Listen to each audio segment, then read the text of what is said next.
अस्सलाम वालेकुम नाज़रीन, आज का सच के साथ मैं हूं नदीम हुसैन। आज़ाद कश्मीर के इंतखाबात का नतीजा सामने आ चुका है।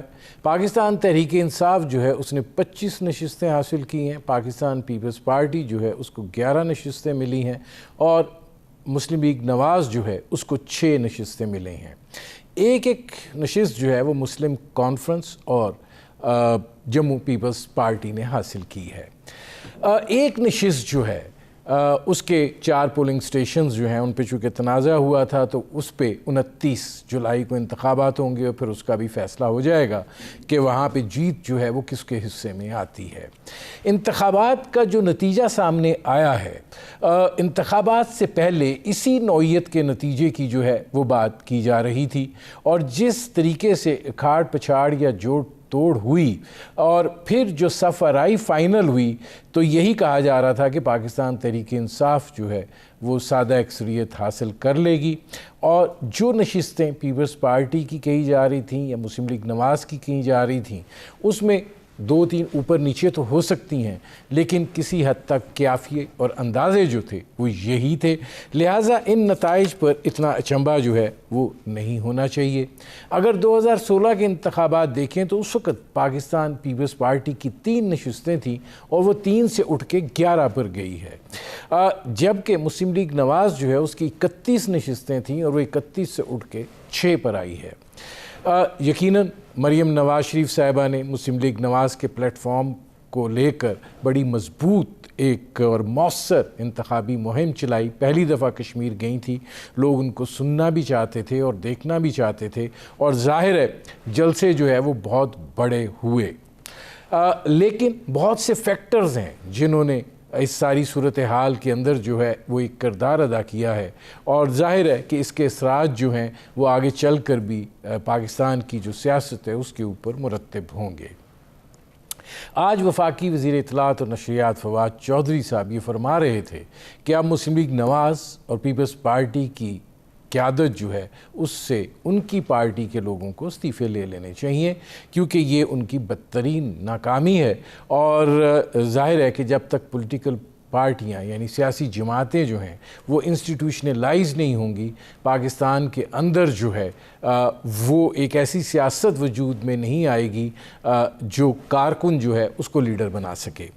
ये बुनियादी तौर के ऊपर जो है फ़लसफ़ा था जिसके ऊपर ये मामला जो है वो चला है। ये वो सूरत हाल है जिस पर करेंगे बात। आपका अपने मेहमानों से तारुफ़ करवाते हैं। हमारे साथ मौजूद हैं अहमद बिलाल महबूब साहब, डायरेक्टर हैं बिलडैट के और पाकिस्तान की सियासत की तरबियत तरवीज और अंदाज़ों के हवाले से ये इनकी ऑर्गेनाइजेशन जो है वो काम करती है और ज़ाहिर है इनकी इन हालात के ऊपर जो है वो गहरी नज़र होती है। और हमारे साथ मौजूद हैं कमर ज़मान कायरा साहब, पाकिस्तान पीपल्स पार्टी के सीनियर रहनुमा हैं।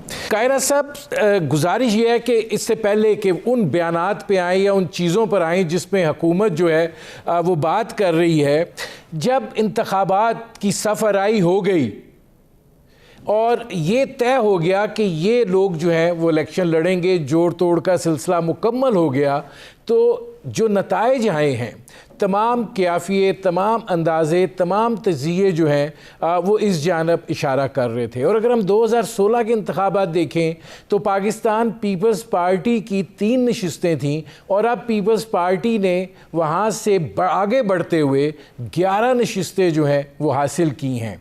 तो आपको लगता है कि ये इंतखाबात जो हैं इसमें धांधली हुई है, इसमें ऐसे ज़राए इस्तेमाल किए गए हैं और पीपल्स पार्टी इससे भी बेहतर कर सकती थी?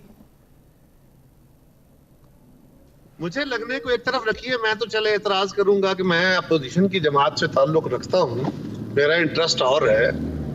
ये फरमाइए कि जो इनके वज़रा वहां पे पैसे बांटते रहे, तरक्याती स्कीम अनाउंस करते रहे, बेनजीर इनकम सपोर्ट प्रोग्राम की सरबराह वहां जाके लोगों को कार्ड बनाने की नवीद देती रही और अल्टीमेटली इनके वजीर पैसे बांटते हुए पकड़े गए। इलेक्शन कमीशन ने उनकी हरकतों सकनात और उनके अमल को इलेक्शन प्रोसेस के न सिर्फ मुनाफी समझा बल्कि उनको इस हद तक हुक्म दिया कि इनके खिलाफ केस दर्ज करें और इनको आजाद कश्मीर से बाहर निकाल दें। और वजीर कौन थे? वो खुद कश्मीर अफेयर्स के मिनिस्टर थे। वजीर आजम इलेक्शन कमीशन आजाद कश्मीर के हुक्म को एक तरफ फेंकते हुए उनको साथ लेके जाते हैं, ढटाई से वहां काम करते हैं। इसको क्या कहेंगे? कायरा साहब, ये चीज़ जो है, ठीक है, ये अवामिल तो हैं और पाकिस्तान की जो इलेक्शन तारीख है उसके अंदर ये अवामिल चलते रहते हैं और ये चीज़ होती रहती है। इसकी कोई हमायत नहीं कर रहा, लेकिन कहने का मतलब ये है जो पाकिस्तान पीपल्स पार्टी की एक कारकर्दगी दिखाई दी है। आप जरा इससे पहले क्या इलेक्शन कमीशन ने किसी वजीर को पैसे देते हुए पकड़ा? क्या इससे पहले इलेक्शन कमीशन ने किसी वजीर को आजाद कश्मीर से निकल जाने का कहा? इससे पहले क्या किसी वजीर ने उनके हुक्म के बावजूद उनके हुक्म की हुक्मअदुली की?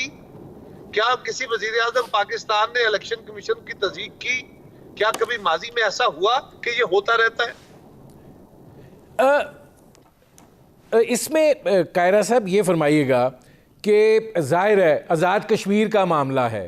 हिस्टोरिकली आज़ाद कश्मीर में जिस तरीके से इंतज़ामी ढांचा रहा है और वफाक से जिस तरीके से वहाँ पे चीज़ों को कंट्रोल किया जाता रहा है, तो फिर यही at the end of the day होना था कि वज़ीर आज़म उस शख्स को भी ले जाए जो इलेक्शन कमीशन आज़ाद कश्मीर का है वो बात कर रहा हो, और फिर चीफ इलेक्शन कमिश्नर ख़ुद ये बात कहें कि यार वो छोड़ो उस सिलसिले को, इलेक्शन बड़ा अच्छा हो गया, इस पर बात करो। मैं आपसे एक प्रिंसिपल की बात कर रहा हूं। इलेक्शन कमीशन ने क्या किया, वजीर आजम पाकिस्तान ने क्या किया, इस पर तो बातें होती रहेंगी। मैं तो ये कह रहा हूं कि ये खुली बात दास्तान है। आपने सवाल किया था ना कि क्या धांधली हुई, इसको आप किस उम्र में रखेंगे? अच्छा, अब ये आ जाइए, इससे आगे आइए। क्या अच्छा जी, माजी में होता रहा, मैं भी कश्मीर अफेयर्स का मिनिस्टर रहा हूं, माजी में ऐसा होता रहा, हमने भी ऐसा नहीं किया। हमारे दौर में मैंने मिसाल पूछी कि कभी किसी इलेक्शन कमीशन ने आजाद कश्मीर के वजीर को कहा हो कश्मीर अफेयर्स को कि ये यहाँ से निकल जाए क्योंकि इसके हरकत और सकनात इतनी खराब है कि इसके होते हुए फेयर इलेक्शन नहीं हो सकता? ये कभी नहीं कहा। इसके बावजूद अच्छा, हम तो चलो खराब थे, ये तो नए लोग आए थे ना, ये तो बासूल थे, ये तो आए थे, हमने कोई खराबी करनी नहीं। माजी वाले तो बड़े खराब लोग थे ना, ये तो अच्छे लोग आए थे। तो इन अच्छों ने क्या किया? सवाल तो ये है। सवाल ये है, मैं कायरा साहब आता हूँ, मुझे एक ब्रेक लेना पड़ रहा है। नाज़रीन, हमारी गुफ्तगू जारी है, एक मुख्तसर से कमर्शियल ब्रेक का वक्त हुआ है, मिलते हैं इस वक्फे के बाद।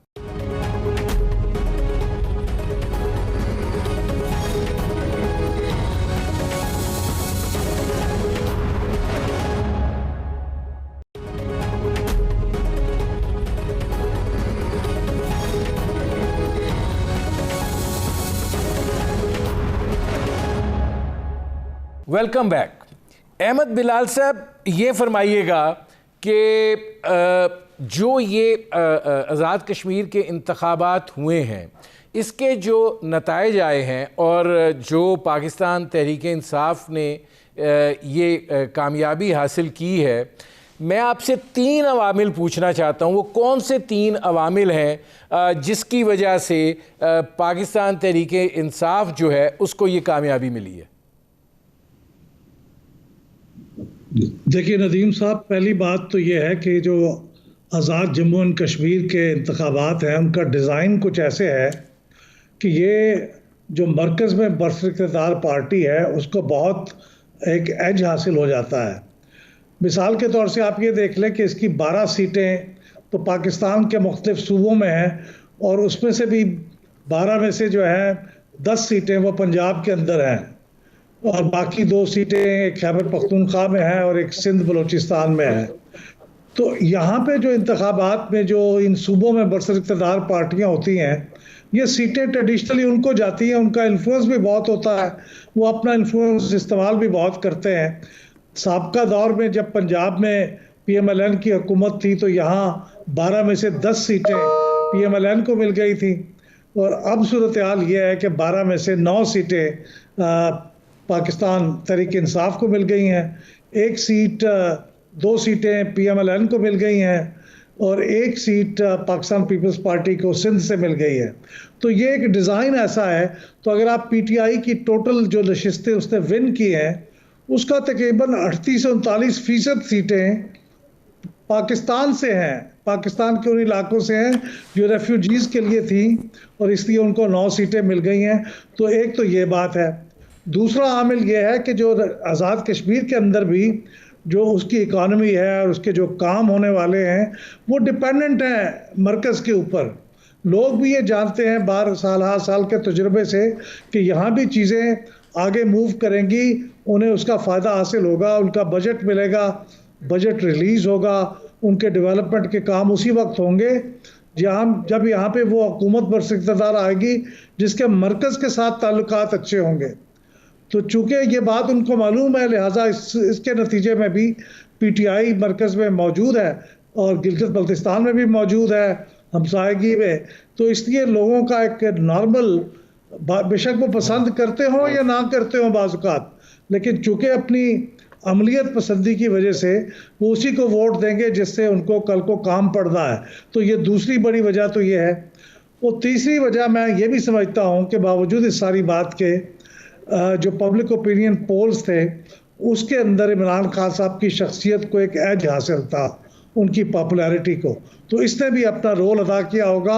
और इमरान खान साहब ने वो जो खुद मुख्तारी के हक़ में रेफरेंडम की बात की है, शायद उसके अंदर वो तमाम लोग जो खुद मुख्तारी के हामी पाकिस्तान में अगरचे बहुत कम है, वो मकबूजा कश्मीर में ज़्यादा है, लेकिन फिर भी जो कुछ लोग होंगे उन्होंने भी इमरान खान साहब के हक़ में मेरे ख्याल में कुछ हमदर्दियाँ दिखाई होंगी और उनके हक़ में वोट दिया होगा। अहमद बिलाल महबूब साहब ने 3 वजूहात जो हैं वो गिनवाई हैं और ज़ाहिर है वो वैलिड वजूहात दिखाई देती हैं। एक तो वफाक की तरफ देखना, दूसरा 12 सीटों का जो है वो पाकिस्तान के अंदर होना और जो भी इक़्तिदार में पार्टी होती है मेजॉरिटी उन सीटों की जो है वो उसी पार्टी को चली जाती है, और तीसरा इमरान खान का जो अपना असर है।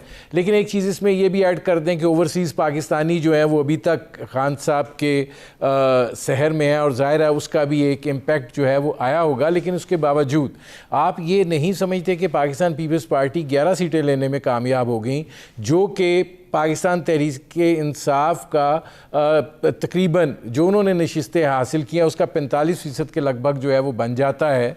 तो आपका जो जियालाइज़म का ढांचा है और लोग उस तरह नहीं टूटे जिस तरह मुस्लिम लीग नवाज़ के टूटे, आपका वो कायम रहा और आप जो है आपकी कारकर्दगी बेहतर रही। नजीर साहब, कारकर्दगी इंडिविजुअली देखा जाए तो यकीनन पीपल्स पार्टी की बहुत बेहतर रही।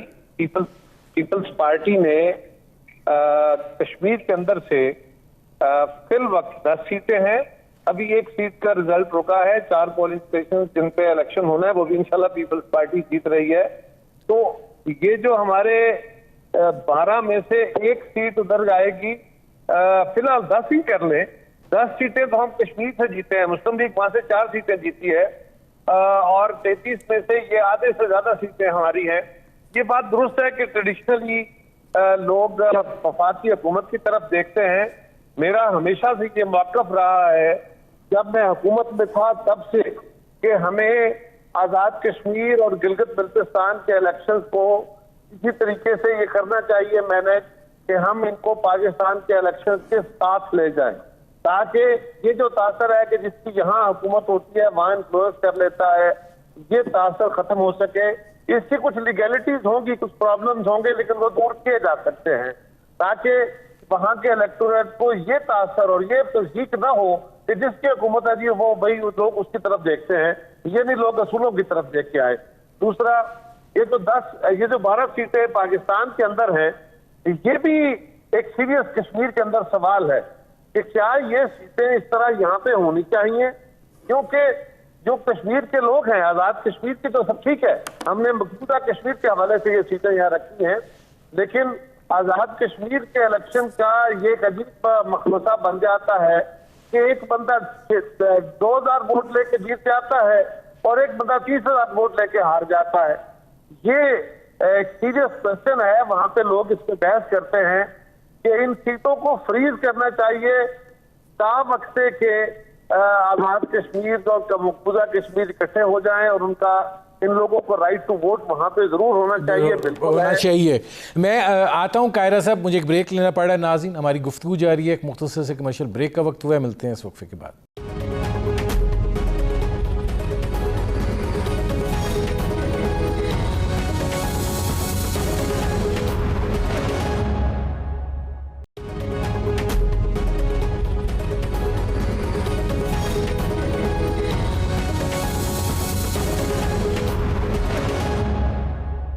Welcome back. अब अहमद बिलाल महबूब साहब, आपने स्टार्ट यहीं से किया था। अब ये आप एक बेसिक एनॉमली है। जाहिर है कि इसमें आपको क्या लगता है कि क्या रुकावट दरपेश हो सकती है, क्योंकि ये बात तो दुरुस्त है कि यहाँ पे चंद सौ वोट 400 वोट ले लो, आप असम्बली के आज़ाद कश्मीर रुकन बन जाते हो, वहाँ लोग 20-20 22-22 हज़ार वोट लेके हार जाते हैं। जी, ये भी अनामली है। और फिर अनामली के अंदर एक दूसरी अनामली ये है कि यहाँ पे ये जो 12 सीटें हैं उनमें से 6 सीटें जम्मू और मुतफर्रक दूसरे इलाकों की हैं, जिसके वोटों की तादाद को तकरीबन 4.25 लाख के करीब है। तो उनकी भी 6 सीटें हैं। और इसी तरह 6 सीटें वैली की हैं। वैली के जो वोटों की तादाद है वो 30,000 के लगभग है। यानी उनकी भी 6 सीटें हैं, और जिनकी 4.5 लाख है उनकी भी 6 सीटें हैं। तो अनामली के अंदर एक दूसरी अनामली भी है। तो ये प्रॉब्लम्स तो हैं। आपको याद होगा कि हमारे पाकिस्तान के अंदर भी किसी ज़माने में सूबाई असम्बली के इंतखाबात अलग होते थे कौमी असम्बली के इलेक्शन के बाद, और इन्हीं कबाहतों से बचने के लिए फिर बाद में फ़ैसला किया गया कि सूबाई असम्बली के और कौमी असम्बली के इलेक्शन एक ही दिन हो, ताकि वो जो असरअंदाज होती है कौमी असम्बली में जो नताइज वो ना हो और लोग आज़ादाना तौर पे उसका फ़ैसला करें। तो मेरे ख्याल यहाँ पे भी हमें ऐसा करना पड़ेगा, कोई ऐसा इंतज़ाम। लेकिन चूँकि आज़ाद कश्मीर का कॉन्स्टिट्यूशन है, उसकी अपने मामलात हैं, तो ये हो भी सकता है। लेकिन आप पाकिस्तान में भी देखें, ये ज़रूरी नहीं कि ऐसा हो पाए, क्योंकि पाकिस्तान में भी कोई सूबाई असम्बली का वज़ीर आला अगर अपनी असम्बली को डिज़ोल्व कर दे और उसके इंतखाबात एक मुख्तलिफ वक्त पे हो जाएं, तो फिर वो सारी बातें स्टैगर हो जाएंगी। फिर ऐसा नहीं होगा कि अगले इलेक्शन इकट्ठे ही होंगे, फिर वो 5 साल का उसका अपना साइकिल होगा। इंडिया में जहाँ बहुत ज़्यादा रियासती असम्बलियाँ हैं वहाँ पे भी ये मसला है। तो ये वो एनामलीज हैं जिनके साथ शायद हमें गुजारा करना पड़ेगा। अब कायरा साहब, अहमद बिलाल साहब ये कह रहे हैं कि ये वो इनामलीज़ हैं जिनके साथ गुजारा करना पड़ेगा, और ये जो ताकत का महवर मरकज़ करार पाता है, इसके असरात जो फिर आगे पड़ते हैं उसको बर्दाश्त करना पड़ेगा, और ये सिलसिला ऐसे ही चलेगा। उन्होंने प्रिंसिपली जो बातें की ये दुरुस्त है। अहमद बिलाल साहब का बड़ा एक्सपीरियंस है। गुजारिश ये है कि अनोमलीज कुछ ऐसी होती हैं जो अनअवॉइडेबल होती हैं। मैंने तो ये जिक्र किया कि हाँ, इसमें कुछ लीगलिटीज के इश्यूज होंगे, लेकिन ये रिजॉल्व हो सकते हैं। ये उस दौर में बहस होती रही। आप इंडिविजुअली किसी जमात से आज अपोजिशन की जमातों से बात करें तो सारे कहेंगे हाँ ये बात दुरुस्त है। कल अगर पीटीआई अपोजिशन में होगी तो पीटीआई से पूछेंगे, वो भी यही कहेंगे। तो प्रिंसिपली सारी जमातें इस पर एग्री करती है। तो ये एक तरीकाकार है, और ये बड़ी इंसल्टिव है। ये मामला जो है बहुत बड़ी इंसल्ट है कश्मीरी की, कि ये कहा जाता है कि जिसकी यहाँ हुकूमत होती है वही लोग उसकी तरफ देख के वोट दे देते हैं। ऐसा नहीं होना चाहिए। लोगों का सुनो के बाद आपको वोट देना चाहिए। कायरा साहब, चूंकि मैंने आगे भी बढ़ना है, एक आज फवाद चौधरी साहब ने प्रेस कॉन्फ्रेंस की है अली अमीन गंडापुर के हमरा, और उसमें वो इरशाद फरमा रहे थे कि पाकिस्तान पीपल्स पार्टी और मुस्लिम लीग नून में अगर ज़रा सी भी शर्म है तो उनको अपनी क़यादतों से इस्तीफ़े ले लेने चाहिए, क्योंकि नताइज ने ये साबित कर दिया है कि उनका जो बयानिया था वो दफन हो चुका है। क्या फवाद चौधरी की ये बात इस काबिल है कि मैं इसको रिस्पॉन्ड करूं? आप समझते हैं कि ये मुझे इसको रिस्पॉन्ड करना चाहिए? सर, वफाकी वज़ीर इत्तलात और नशरियात हैं, हुकूमत के तर्जुमान हैं। गाली जब वज़ीर आज़म भी देगा तो उसको भी इसी अल्फाज में मुखातिब करूंगा। आप बताइए मैं इस पे क्या करूं? अब अहमद बिलाल महबूब साहब ये फरमाएं। मैं तो गालियां दे सकता, मेरा मजबूरी ये है कि मुझे गालियां देने से एतराज करना मेरा विरसा है। मैं गालियां नहीं दे सकता, और उससे इसी तरह की गालियां बकनी है, लिहाजा उनका हक करे। सही है, ठीक है। अच्छा, अब इसमें अहमद बिलाल महबूब साहब ये फरमाइएगा कि आप आज़ाद कश्मीर की अब जो आगे की सियासत है, ख़ास तौर पे जो रेफरेंडम वाला वज़ीर आज़म का स्टेटमेंट है, मैं कायरा साहब के पास भी ये ले जाऊंगा सवाल, इसको आप कैसे देखते हैं? ये सियासी सूरत हाल को तब्दील करेगा? नहीं, मेरे ख्याल में कोई बड़ी जौहरी तब्दीली तो नहीं करेगा, लेकिन हमारी सियासी जमातों की तरफ से जो रिएक्शन आया है वो मुझे ऐसे लगता है कि उन्होंने इमरान खान साहब जो बात कह रहे हैं उसको पूरी तरह गौर नहीं किया उसके ऊपर।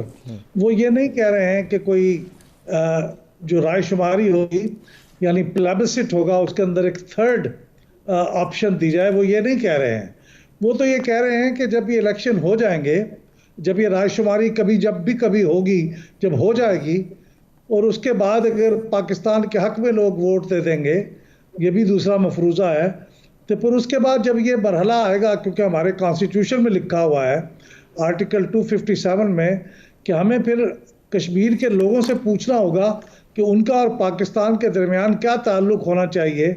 तो उस वक्त खान साहब ये कह रहे हैं कि हम लोगों को ये हक दे देंगे, हक देंगे। अहमद बिलाल साहब, मेरे पास चूंकि आखिरी 1-1.5 मिनट बचा, कायरा साहब आपका इस पे रद्द अमल।